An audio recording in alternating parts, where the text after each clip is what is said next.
NGS 기반 건강보험 심사평가사 제37강입니다. 이번 시간은 진료수가 산정 지침을 37강과 38강에 이어서 여러분 보시겠는데요. 이 내용은 그렇게 길지 않으니까 여러분 간단하게 확인하는 걸로 하겠습니다.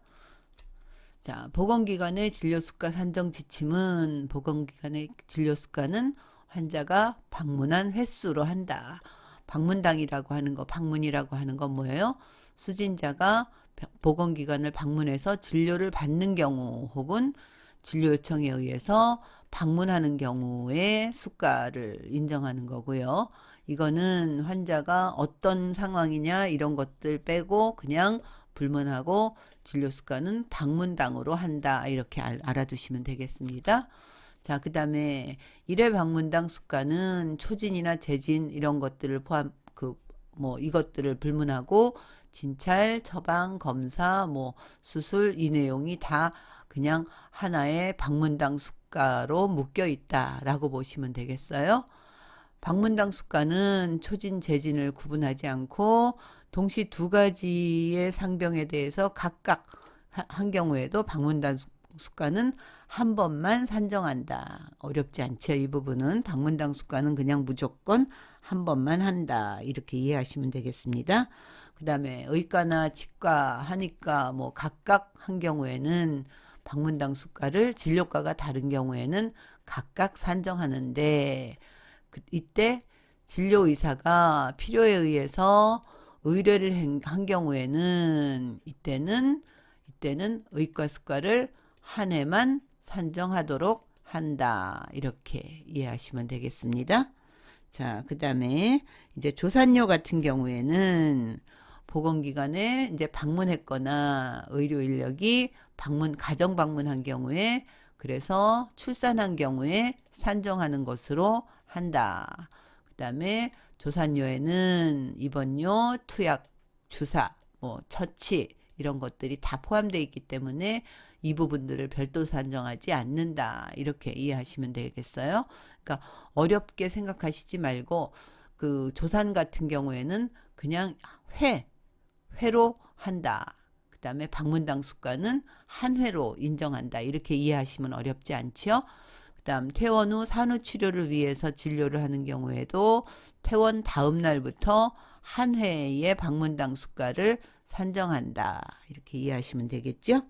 자, 그 다음에 이제 방사선에 대한 내용.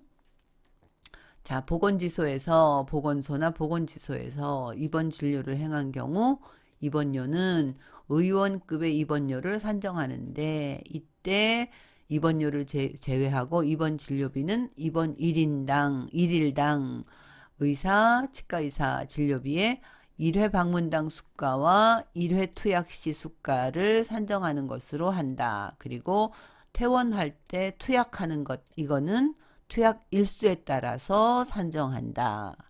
자, 그 환자가 이제 보건소나 보건지소에서 입원한 경우에 이때는 입원 진료비는 1일당으로 하는데 투약의 경우에는 이때는 투약 일수에 따라서 산정한다. 이렇게 보시면 되겠죠. 그 다음에 보건진료소에서는 자국 내 삽입장치 이때만 산정할 수 있다. 이렇게 보시면 되겠어요. 자, 보건지소에서 방사선과 그 다음에 임상병리과 이런 경우에 실시할 수 있는 시설이나 장비가 있는 경우 그리고 방사선사와 임상병리사가 상근하는 경우 그 다음에 그래서 이 사람들이 의료기사로서 업무를 하는 경우에는 이때는 수가를 산정해 준다 하는 내용이죠. 그 다음에 보건소나 보건지소를 방문해서 의약분업에 따라서 처방전을 발급받고 약국에서 이제 주사제나 약품을 구입하고 그리고 이제 주사제 같은 걸 구입하고 나서 이제 와서 다시 이 주사를 맞는 경우들이 있잖아요. 약을 사오라고 해서 이 경우에는 이것을 별도로 산정하지 않는다는 거예요. 자, 하나로 본다는 거죠. 자, 어렵지 않습니다. 자, 이 내용들은 어렵지 않으니까 여러분이 그냥 개념 이해만 하시면 되겠어요. 자, 이제는 한방 검사료는 어떻게 보느냐. 한방 검사에 소요된 재료대는 검사료 수가에 포함된 것으로 보기 때문에 별도로 산정하지 않는다. 이렇게 이해하시면 되겠습니다.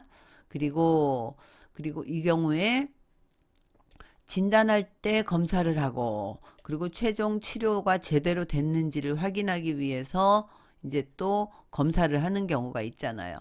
이 경우에는 각각 한 번씩 산정을 한다는 거예요. 자, 시작할 때, 마무리 때, 이때 각각 한 번씩 산정을 한다. 그러니까 예를 들어서 이 환자가 중간에 예를 들어서 뭐 그러니까 치료가 제대로 되고 있는지를 보기 위해서 검사를 중간에 하는 경우도 있잖아요. 이런 경우에도 이것들은 각각으로 본다. 치료 그러니까 경과 과정을 보는 경우에는 이것을 하나하나로 보는 것이 아니라 이때는 각각 한 번씩 산정할 수 있다 이거죠.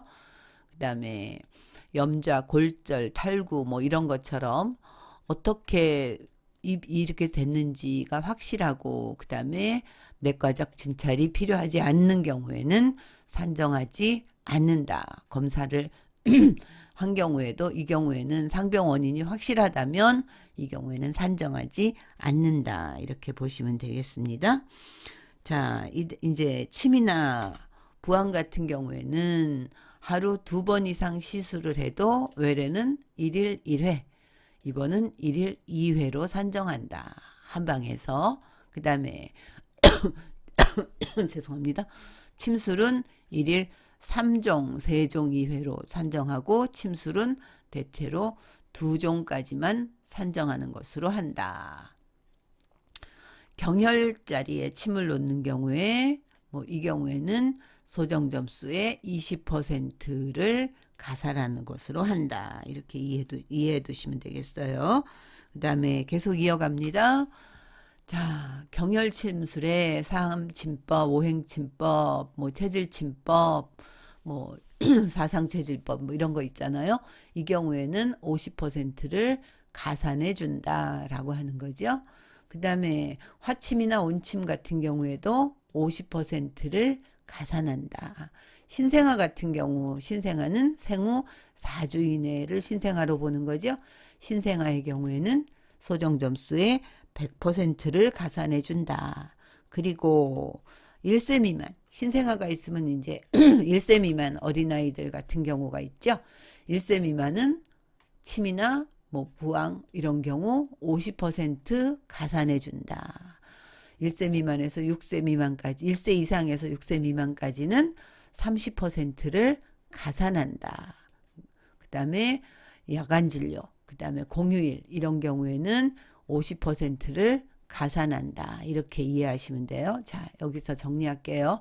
신생아, 4주 이내 신생아는 소정점수의 100% 가산, 그 다음에 1세 미만 50%, 6세 미만 30%, 야간진료나 공휴일 응급진료 같은 경우 50%가 가산된다. 이렇게 이해하시면 되겠습니다.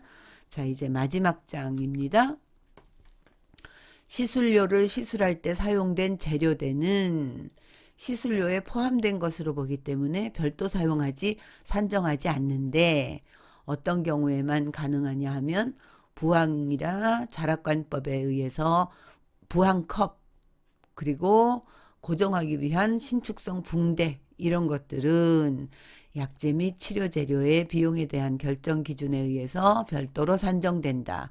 이 신축성 붕대 같은 경우에는 별도 산정한다는 거 우리 앞에서도 여러분이랑 이미 같이 알아보았었습니다.